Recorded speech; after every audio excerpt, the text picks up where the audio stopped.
Hola, hoy estamos en un video más. Hoy en este video les traigo los 10 mejores ídolos de Peñarol. Y yo espero que disfruten y que disfruten mucho, denle like y suscríbanse al video.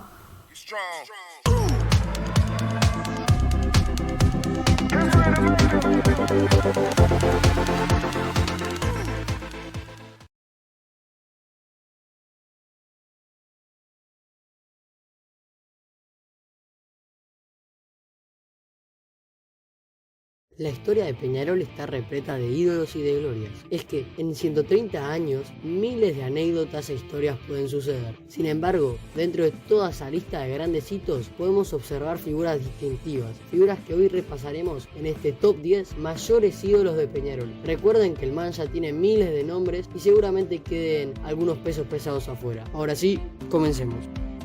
Número 10. Antonio Tony Pacheco. Empezamos con seguramente el último ídolo del Carbonero, Antonio Pacheco, con 15 años en Peñarol y un amor como pocas veces se vio entre jugador e hincha. El Tony ganó el quinquenio, jugó la final del 2011, el 5-0 y muchísimas cosas más. Ganó 8 uruguayos, es el 10º goleador histórico del Carbonero y es el jugador con más clásicos ganados. Sin duda fue un oasis en el desierto en la peor época del club. Como decía Romano, frota la lámpara el Carbonero, aparece Antonio el Genio. Número 9. Pedro Rocha. El salteño, que vivió la época dorada del Carbonero en la década de los 60, lo ganó todo con Peñarol. El enganche logró ganar el primer quinquenio, 3 Libertadores, 2 Intercontinentales y aquella Supercopa de Campeones Intercontinentales en 1969. También estuvo presente en aquella inolvidable noche de Madrid, donde Peñarol se coronó campeón del mundo ante el mismísimo Real Madrid de Puskás. Rocha llegó a formar parte de los 40 mejores jugadores sudamericanos del siglo XX. Simplemente Rocheta. Número 8. Ladislao Mazurkiewicz. Ladislao, de formativas en Racing, llegó a Peñarol en 1965 para suplantar al mismísimo Luis Maidana. Chiquito, como se lo apodaba por su baja estatura, no le pesó en lo absoluto la camiseta de Mirasol. En sus 5 años en Peñarol, obtuvo 3 campeonatos uruguayos, la Libertadores del 66, la Intercontinental del Real Madrid, etc. El nivel del arquero era tal que en el retiro de Lev Yashin, el guardameta soviético les dio sus guantes a Mazurka, mostrándolo como el sucesor del mejor arquero del planeta. Ladislao le hizo honor a aquel reconocimiento ganando el guante de oro en el Mundial del 70 y obteniendo el récord al arquero con más minutos sin recibir goles en el campeonato uruguayo. Volvió a Peñarol en 1981, retirándose campeón. Tras esto pasó a ser el entrenador de arqueros del club hasta su muerte en 2013. Número 7. Juan Pedro Hauberg. El cordobés marcó un antes y un después en el club. Hauberg llegó en 1949 desde Rosario Central. Por su edad, 22 años, se lo tenía como una promesa futuro. Sin embargo, el argentino demostró estar a un nivel demencial. Se ganó la titularidad y junto a Guilla, Míguez, Chiafino y Vidal formó la histórica máquina del 49 en aquel equipo campeón que además vivió el clásico del abandono. De esa delantera fue el que más se quedó, 11 años, así como el que más ganó, ya que ganó 7 uruguayos y participó de la primera Copa Libertadores en 1960. Retirándose campeón de América y enseñándole todo lo que pudo al próximo 9 de Peñarol, Spencer, del cual, bueno, ya hablaremos más tarde. Número 6. El Indio Olivera. 11 años en Peñarol no son para cualquiera. Ser capitán y campeón de América y del mundo es para muy pocos. El Indio fue, es y será un baluarte defensivo del Mirasol. Junto al Nando, dominaron los 70 en el fútbol uruguayo y lograron coronarse ganando la Libertadores en el año 1982. En la actualidad, trabaja junto a Mauricio Larriera en el club y sigue siendo recordado por todos los hinchas. Número 5. José el Maestro Piendivene. Considerado el primer gran ídolo de la historia del club, Piendivene, el maestro, tuvo 20 años en Peñarol. Comenzó en 1908 con tan solo 18 años. Igualmente era un año mayor al mismísimo Peñarol. Se volvió un ícono de la delantera aurinegra siendo muy joven y durante 20 años vio la evolución de nuestro fútbol hasta su profesionalización. Ganó 6 uruguayos. Recordemos que en esa época el uruguayo era mucho más parejo y también 4 torneos rioplatenses. Jugó 506 partidos y anotó 223 goles. De esos 223, sin duda el que más se recuerda y se recordará será el que le anotó a la leyenda Divino Zamora. Resulta que Deportivo Español, actual Español, estaba de gira por el Río de la Plata. El club español tenía a Divino Zamora, portero histórico que hacía parecer el meter un gol como una tarea imposible. Un Nacional que había intentado hacerlo durante 90 minutos, pero simplemente parecía que se iba a ir del país con el arco invicto. Peñarol y Deportivo Español se veían las caras en el Parque Central. El duelo entre Zamora y Piendi había causado tanta expectación que el mismísimo Carlos Gardel estaba presente. Cerca del final, con el partido 0-0, cuando parecía que el duelo se lo llevaba al Divino, el maestro amagó a la dupla de zagueros. Cuando se encontró mano a mano con el arquero, decidió amagar a la derecha y ya con el arquero totalmente vencido a su disposición, anotó un gol inolvidable, un gol a lo Peñarol. Número 4. Alberto Spencer.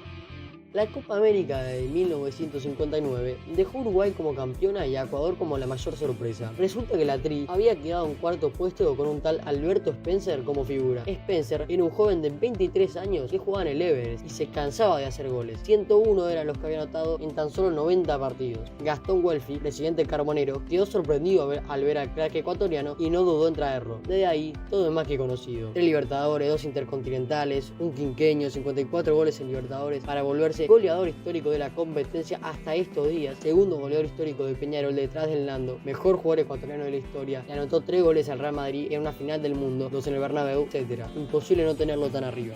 Número 3. Pablo Bengochea. San Pablo quizás no jugó tantos años en Peñarol y siempre fue un hueco en su carrera al plano internacional, pero a los 5 años del quinqueño marcaron demasiado al club. Todos los goles al tradicional rival, la manito de León, todo lo demás lo vuelven seguramente el jugador de Peñarol que más hizo sufrir al bolso. Fue tal el nivel que mostró como jugador que hoy en Los Aromos hay una estatua en conmemoración del 10. El profesor trabaja a día de hoy en el club como director deportivo y ya en su cargo ha logrado eliminar a Nacional de la Sudamericana, cortarlo entre el campeonato al bolso y a la fecha de grabación de este video llevar 4 partidos invicto. Bengochea, ganador clásico y ganador de campeonatos como muy pocos pueden presumir. Número 2.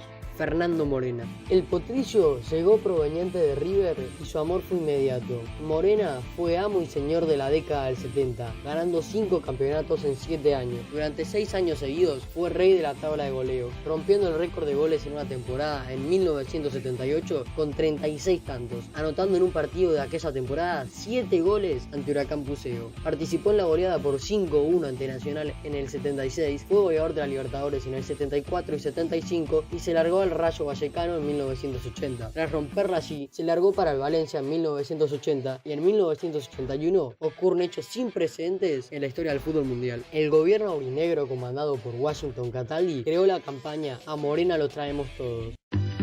A Morena lo traemos todos. El pueblo de Peñarol se movilizó como ya lo había hecho para construir el palacio y juntó $1 millón. Morena volvió a Peñarol. Pienso que esto va a ser irrepetible y nunca nada me sucedió ni me sucederá como lo que me pasó hoy desde que pisé el aeropuerto de Carrasco, porque si yo en agosto del 79, cuando me fui al Rayo Vallecano, hubiera sabido que la gente de Peñarol me quería como me quiere, no me hubiera ido nunca. El potrillo volvía con todo y en 1981 ganaba el uruguayo y la liguilla. Llegaba el momento más importante de la carrera del Nando, que en 1982 donde ganó todo, uruguayo, Libertadores e Intercontinental. Para colmo el potrillo anotó el gol que le valió la cuarta al Carbonero. Rodríguez colocando, pero no llegamos. Ramos se quiere escapar. Lleve. Ataca Ramos contra la pelota. Lo marca el Arcón, puntea Ramos a Morena. ¡Puede ser! ¡Está! ¡Gol!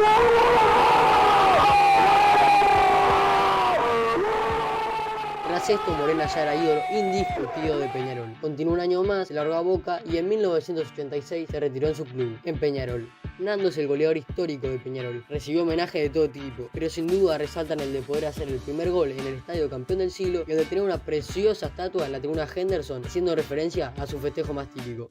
Puesto número 1, Néstor Tito Concalves. El capitán de capitanes, alguien que toda su vida se identificó como mancha. Nació y murió en el club. Debutó en 1957 y se retiró en 1970. Todo en Peñarol. Ganó todo. Un quinqueño completo más otros 4 uruguayos, 3 Libertadores, 2 Intercontinentales intercontinentales, la Supercopa de Campeones Intercontinentales, todo. Es el jugador con más partidos jugados en el club con 574, una cifra casi imposible de superar. Quizá el último centrohoja del fútbol uruguayo, un todoterreno, un tipo que la cinta del capitán de Peñarol no le pesó jamás. Aún después de retirarse, siguió trabajando en el club, estando presente siempre. Cuando era jugador, le llegaron ofertas de River o del Real Madrid, ofertas mucho más importantes en el plano económico, pero él siempre prefirió Peñarol. Fue tan mansa que le inculcó los colores a su hijo al nivel de que fue igual de enfermo por Peñarol que él. Su muerte en 2016 dejó un vacío inmenso en el club, un vacío que será muy difícil de llenar. La calle frente a la tribuna Henderson del campeón del siglo ha recibido el nombre del capitán Néstor Concalves, en un muy bello homenaje. Hasta acá el video de hoy, espero que les haya gustado. Si les gustó, bueno, denle like, suscríbanse, compártanlo y todo eso. Y si pueden apoyar comentando también para que el algoritmo recomiende más el video. Y nada, espero que les haya gustado el video y bueno, hasta el próximo.